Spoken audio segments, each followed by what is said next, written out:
चावल का एक आखा दाना जानते हो? पूरा खंडित चावल नहीं। कितना चावल? एक दाना चावल का शंकर भगवान के शिवलिंग पर समर्पित करिए। एक बेलपत्र जिसका डंडी का मुख अपनी ओर हो, जहां से चावल चढ़ाया है, उस चावल के ऊपर अपनी कामना कर कर रख दीजिए और चंद्रमौली भगवान का स्मरण करिए। कौन से भगवान? शंकर भगवान का सर्वश्रेष्ठ सुंदर नाम है चंद्रमौली। चंद्रमौली भगवान का स्मरण करिए। अपनी कामना कर कर बेलपत्र समर्पित कर कर शिव जी पर एक लोटा पानी, एक जल पात्र समर्पित करो, कलश से जल चढ़ा दीजिए।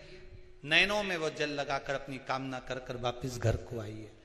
अगली शरद पूर्णिमा आएगी, जो कामना करी है मेरा चंद्रमौली भोलेनाथ उसे पूर्ण कर ही देगा। कोई आपका कोई एग्जाम आप देने के लिए बैठ रहे हैं, कोई विशेष परीक्षा है आपकी और आप चाहते हो कि मुझे इसमें पास होना चाहिए, आप चाहते हो कि इस परीक्षा में मैं पास हो जाऊं और बहुत जरूरी है मेरा पास होना, मैं बहुत बार दे चुका हूं, बहुत बार दे चुकी हूं, तो प्रयास करना। एग्जाम के पहले कोई सोमवार पड़े, त्रिपुरा सुंदरी माता का नाम लेकर उत्तर की ओर मुख कर कर गन्ने का रस, शुगर का रस, गन्ने का रस, एक का रस लेकर दोनों हाथों में कलश में भरकर नाम और गोत्र आपका बोलकर मन की कामना कर कर, जैसे कांवड़ शिव जी को चढ़ाते हैं दोनों हाथ से, उसी तरह वो गन्ने का रस से शंकर जी का अभिषेक त्रिपुरा सुंदरी के भाव से कर दीजिए। महाराज, ऐसा कोई एग्जाम नहीं होगा जिसमें आप पास नहीं हो सकते। निकल ही जाओ, निकल ही जाओ। त्रिपुरा सुंदरी माता का स्मरण, मात्र स्मरण सुख का देना। तो तुम संपूर्ण तरह से हार जाओ, लगे अब कुछ भी नहीं अपने पास में, एकदम खाली हो गए, कुछ भी नहीं बचा। तब बेलपत्र के वृक्ष के नीचे शंकर जी के मंदिर के सम्मुख में 2 दीप लगाना प्रारंभ कर दीजिए। एक लंबी बाती का दीप, एक गोल बाती का दीप, एक शक्ति का, एक शिव का। दोनों दीप घी के दोनों सामने रखो, बाबा को प्रार्थना करो। शिव मंदिर में लगाने के बाद फिर बेलपत्री के वृक्ष के नीचे जाओ। उस बेलपत्री के वृक्ष के नीचे जाना जिसकी छांव तुम्हारे ऊपर पड़े। पौधा नहीं, पौधे की छांव नहीं आ पाती अपने ऊपर, पौधा छोटा सा रहता है तो उसकी छांव नहीं आती। बेलपत्र के वृक्ष की छांव में बैठकर 2 दीप लगाओ कि छांव है। 2 महीना नियम ले लो, शाम के समय पर और शाम को प्रदोष काल में मेरे घर का कोई भी व्यक्ति जाएगा, शिव मंदिर में 2 दीप और बेलपत्र के वृक्ष के नीचे 2 दीप लगाएगा। 2 महीना इंतजार करना, मेरा बाबा हाथ पकड़कर तुम्हें ऐसा दौड़ाएगा कि शिव अपने आप करुणा करने लगेगा। आशा ये है कि उस बेलपत्री के पौधे में, उस बेलपत्री के वृक्ष में जो बेल लगा हुआ है, जो फल लगा हुआ है, उस फल की मुझे महत्वता श्रवण कर।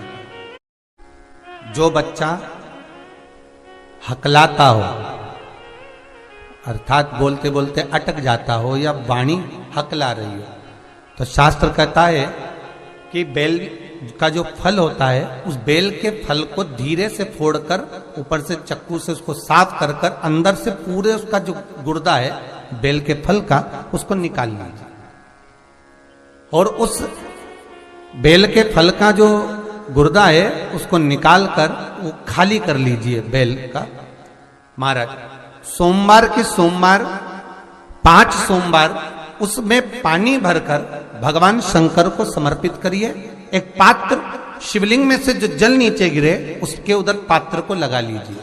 महाराज, समर्पित कर कर जल को झेल कर ले आइए। जो व्यक्ति वाणी से हकला रहा हो उस व्यक्ति को वो जल भगवान शंकर का जो शिव महापुराण का मूल मंत्र है, श्री शिवाय नमस्तुभ्यम, उस मंत्र का जाप कराकर धीरे धीरे बुलवाते हुए उस पानी को पिलाना प्रारंभ कर दीजिए। केवल सोमवार को ही करना है और सोमवार को ही पिलाना, इसके सिवाय नहीं करना है। महाराज, जैसे मंत्र बोलते जाए, श्री शिवाय नमस्तुभ्यम बोलते जाए और धीरे धीरे उसको पानी पिलाते जाए, श्री शिवाय नमस्तुभ्यम बोलते जाए और पानी पिलाते जाए। महाराज, धीरे धीरे आप 5 सोमवार करोगे, उसकी वाणी में अटकना बंद हो जाएगा, धीरे धीरे उसकी वाणी श्रेष्ठता की ओर अग्रण्य होगी। तो बीले की महत्वता भगवान लिंग पुराण के अंतर्गत वर्णन कर रहे हैं, भगवान शिव कह रहे हैं स्कंद पुराण के अंतर्गत, लिंग पुराण के अंतर्गत, नर्मदा पुराण के अंतर्गत, शिव महापुराण के अंतर्गत कि जो बीला है, इस बीले की महत्वता, इस बीले का सुख क्या है। तो क्या कहा महाराज जी, भगवान शिव कहते हैं अरे पार्वती 1000 अश्वमेध यज्ञ में अग्नि कुंड के अंदर पूर्ण आहुति पर जो गोला समर्पित किया जाता है और एक बेल, एक बीला जो मुझे समर्पित कर देता है, उसको 1000 अश्वमेध यज्ञ का पुण्य फल प्राप्त हो जाता है। फिर समझ लीजिए, केवल सारे शिवलिंग में एक नर्मदेश्वर महादेव ऐसे होते हैं जिन पर कुछ भी चढ़ाओगे तुम खा सकते हो। भगवान को अगर भोग लगाया तो तुमने खा लिया। भगवान के शिवलिंग को अगर कोई वस्तु टच हो गई तो तुम पा सकते हो, मिठाई हो, चूरमा हो, लड्डू हो, पेड़ा हो, गुलाब जामुन हो, इमरती, भजिया, पकोड़ा, फल फ्रूट जो भी होगा वो पा सकते हो। पर नर्मदेश्वर शिवलिंग को छोड़कर शिव महापुराण के अंतर्गत विद्धेश्वर संहिता में लिखा हुआ है कि बाकी के जितने शिवलिंग होंगे उसको अगर कोई वस्तु टच हो गई तो वो खाने के लायक नहीं रहती, वो सांसारिक मनुष्य नहीं खा सकता। शंकर के मंदिर का प्रसाद संसार का मनुष्य उसको ग्रहण नहीं कर सकता, उसको केवल बैरागी, त्यागी, जिसने घर छोड़ दिया, परिवार छोड़ दिया, अपने कुटुंब कबीले को छोड़ दिया, केवल वही पा सकता है। ये शिव महापुराण की विद्धेश्वर संहिता कर रही है। आप लोगों के घर के अंदर घंटी है, वो गरुण घंटी, काय के लिए बजाते हैं उसको? भगवान की आरती में बजाया जाता है, भोग लगे तब बजाया जाता है, भगवान को जगाना हो तब बजाया जाता है। किसके लिए बजाते हैं? भगवान के लिए। तो भगवान के लिए बजाते हो कि भगवान तुम भोजन करो, भगवान तुम जागो, भगवान तुम ये करो, भगवान तुम वो करो? नहीं। शिव महापुराण की कथा कहती है घंटी का नाद इसलिए करा जाता है कि अपनी बुद्धि को, अपने चित्त को केंद्रित करो भगवान के चरणों की ओर। और जितने घर में सदस्य हैं घंटी की आवाज को सुनकर अपने विवेक को ये केंद्रित कर लें कि मेरे घर में मेरा लड्डू गोपाल, मेरे घर में मेरा ठाकुर, मेरे घर में मेरा राम, मेरे घर में मेरा दत्त, मेरे घर में मेरा हरि विठ्ठल, मेरे घर में मेरा विश्वनाथ, मेरे घर में मेरा सोमनाथ बैठा हुआ। अपनी बुद्धि को केंद्रित करना। कितना सुंदर एक चरित्र है शिव महापुराण में, जरा देखिएगा। धनु राजा के 2 पुत्र हुए, रंभ और करम। दोनों के घर में औलाद नहीं थी। जल में बैठकर दोनों तप कर रहे थे। इतने में एक मगर आ गया और मगर ने करम्ब को खा लिया। रंभ को लगा मेरा भाई मर गया, अब मैं जल में बैठकर तपस्या नहीं करूंगा, अब मैं जल में बैठकर तप नहीं करूंगा। तो रंभ गया, अब चारों तरफ आग लगाकर, अग्नि लगाकर बीच में बैठकर तपस्या करने लगा, ब्रह्मा जी को प्रसन्न करने लगा। ब्रह्मा जी प्रसन्न हो गए, मांगो रंभ तुम्हें क्या चाहिए? रंभ ने कहा मेरे घर में औलाद नहीं है, संतान नहीं है, आप कृपा करो और मेरे घर में संतान हो। तो कह दिया ए रंभ, तू तपस्या कर कर जैसे उठेगा, जिसको भी प्रेम से देख लेगा, जिसको भी तू प्रेम से देखेगा उसी से तेरी औलाद हो जाएगी।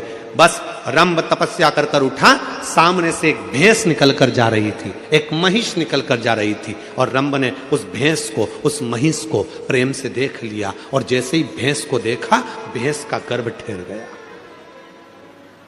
उस महिष का गर्भ ठहर गया, उस भैंस का गर्भ ठहर गया, और वो भैंस गर्भवती हो गई। भैंस जब अपने मालिक के घर पहुंची, उसका जो पति था भैंसा, महिषा, उसने देखा कि मेरी पत्नी गर्भवती हो गई, इसके गर्भ में किसका बच्चा है?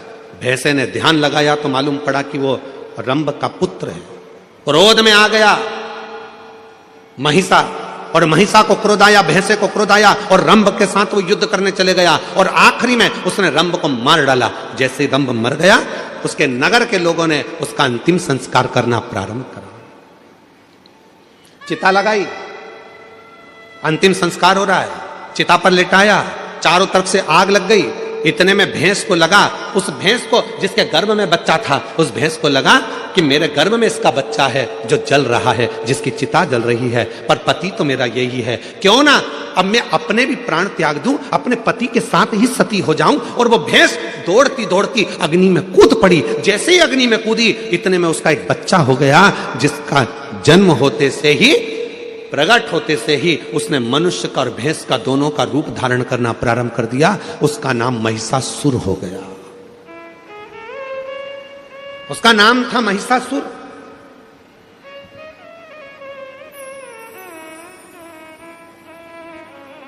भैंस का रूप धारण कर कर, भैंसे का बड़ा रूप धारण कर कर सामने आ गया।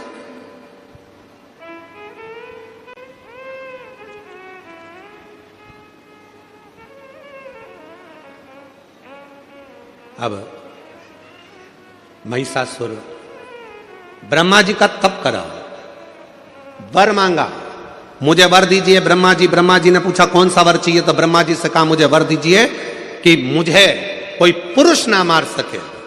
और महिषासुर ने मन में सोचा कि किसी स्त्री में ऐसा बल नहीं है जो मुझे मार दे, अगर मरूं तो स्त्री के हाथ से मरूं।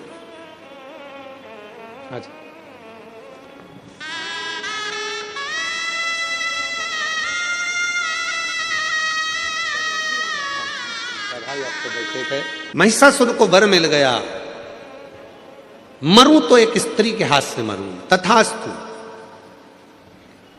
खूब उपद्रव मचाया उस महिषासुर ने, बहुत बहुत उपद्रव मचाया। इतना उपद्रव महिषासुर ने मचाया, चारों तरफ हाहाकार मच गई।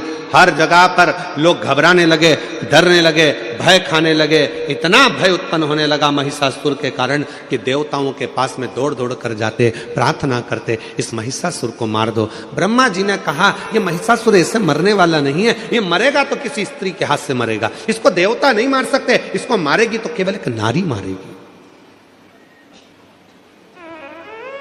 अब देखिए जो कथा चल रही थी वो यहां पर आकर जुड़ी है। आपके अंदर एक भगवान ने ऐसा गुण देकर भेजा है, उस गुण को आपको निखारना, उस गुण को निखारना। कैसे मरेगा?